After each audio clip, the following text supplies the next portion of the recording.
What's that decision you've been perseverating on? Like, look, I barely did pass the GRE and got a 450 on my SAT, but I know what perseverate means.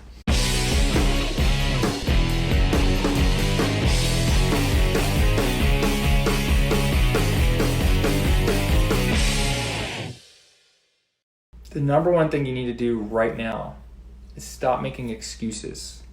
Take ownership of the struggle that you're going through. Take ownership of the fact that your business isn't doing as well as you'd like. Take ownership of the fact that you spend too much time on your iPhone.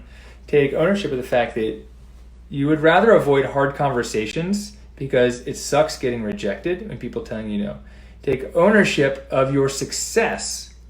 Take ownership of how powerful you are at healing patients, and that you're worth way more than $150 a visit. Stop making excuses.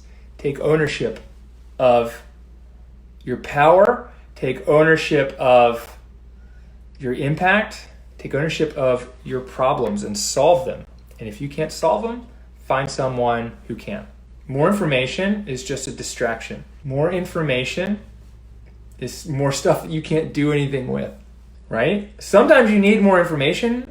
A lot of times there's some shiny object over there that looks shinier than what I'm sitting on right now, but you have all the resources you need to be successful. If you're like, I don't have the resources I need to be successful, it's because you're too close to your own resources. The ones way far away look prettier, but really what you need to do is have someone come in and look at your resources, look at your sandbox, and tell you how to make a sandcastle out of it rather than just a pile of dirt.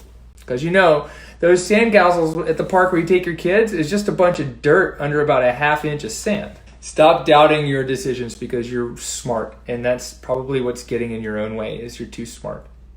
You were trained for perfection.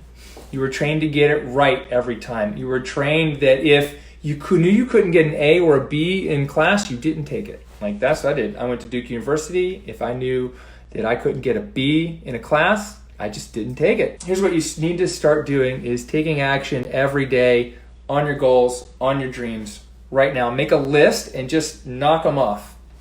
I don't care if you don't get to the bottom, because you never will.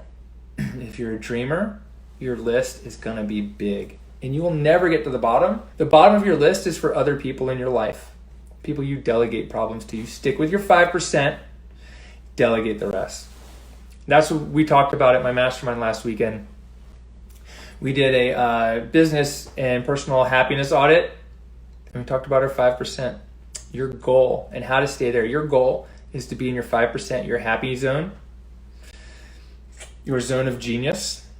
And business owners who are successful and have the work-life balance, which doesn't really exist, but they have work-life mix that works really well. They delegate the things that they tolerate and they can't stand. Start going all in. Just go all in. Trust yourself. Trust your gut.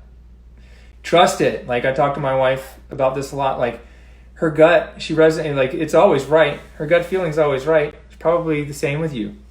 Is your gut feeling is the one that you need to go with. It's the right feeling.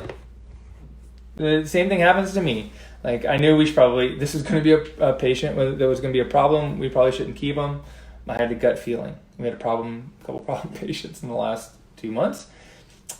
Each one, you can kind of tell, like, this might be an issue. Trust your gut and go all in. And here's the big one. You got to get uncomfortable. I learned this in my yoga teacher training program. Growth doesn't happen in your comfort zone. So if you want to grow your business, you want to grow your revenue, you want to grow your impact, you want to grow your garden, you got to get dirty. You have to get dirty. You have to get uncomfortable, because the pose doesn't start until you want to get out of it. That's in yoga. If you lift weights, look, the exercise doesn't start until it gets hard. But this still doesn't mean you exercise to failure, right? But it doesn't hurt. If you just go in and you do 20 reps and it's not hard, you don't break a sweat, you don't feel it, that's not working out. That's called moving. You're not going to get stronger. You're not going to change your body. You're not going to change your mind, and you're not going to change your business or your family unless you get uncomfortable and get ready to do the hard work. Some of these decisions you're going to make, like, I can tell you what to do. You can pay me money and you'll probably do it, but you still got to do the hard work. Like, I can't do the hard work for you. You have to get uncomfortable. You have to be willing to do the hard work. And for that, you'll get the big reward. Growth doesn't happen in your comfort zone. Sometimes you got to go somewhere else to get a point of view, to get organized, to get outside eyes on your business, to see where it is that you need help. Because if you're not, sometimes getting uncomfortable means asking for help. Some people are so afraid to ask for help, to look like they're not smart, to look like they're weak, that they won't get help and they'll suffer in silence. And that's not just in business, that's in their health. And why do you need to do this? Because your patients deserve the best you can offer them. And if you can't keep your business afloat, you can't offer them the best. Stop doing the things that are taking your eye off the prize. Start doing the things that are going to move the needle for you.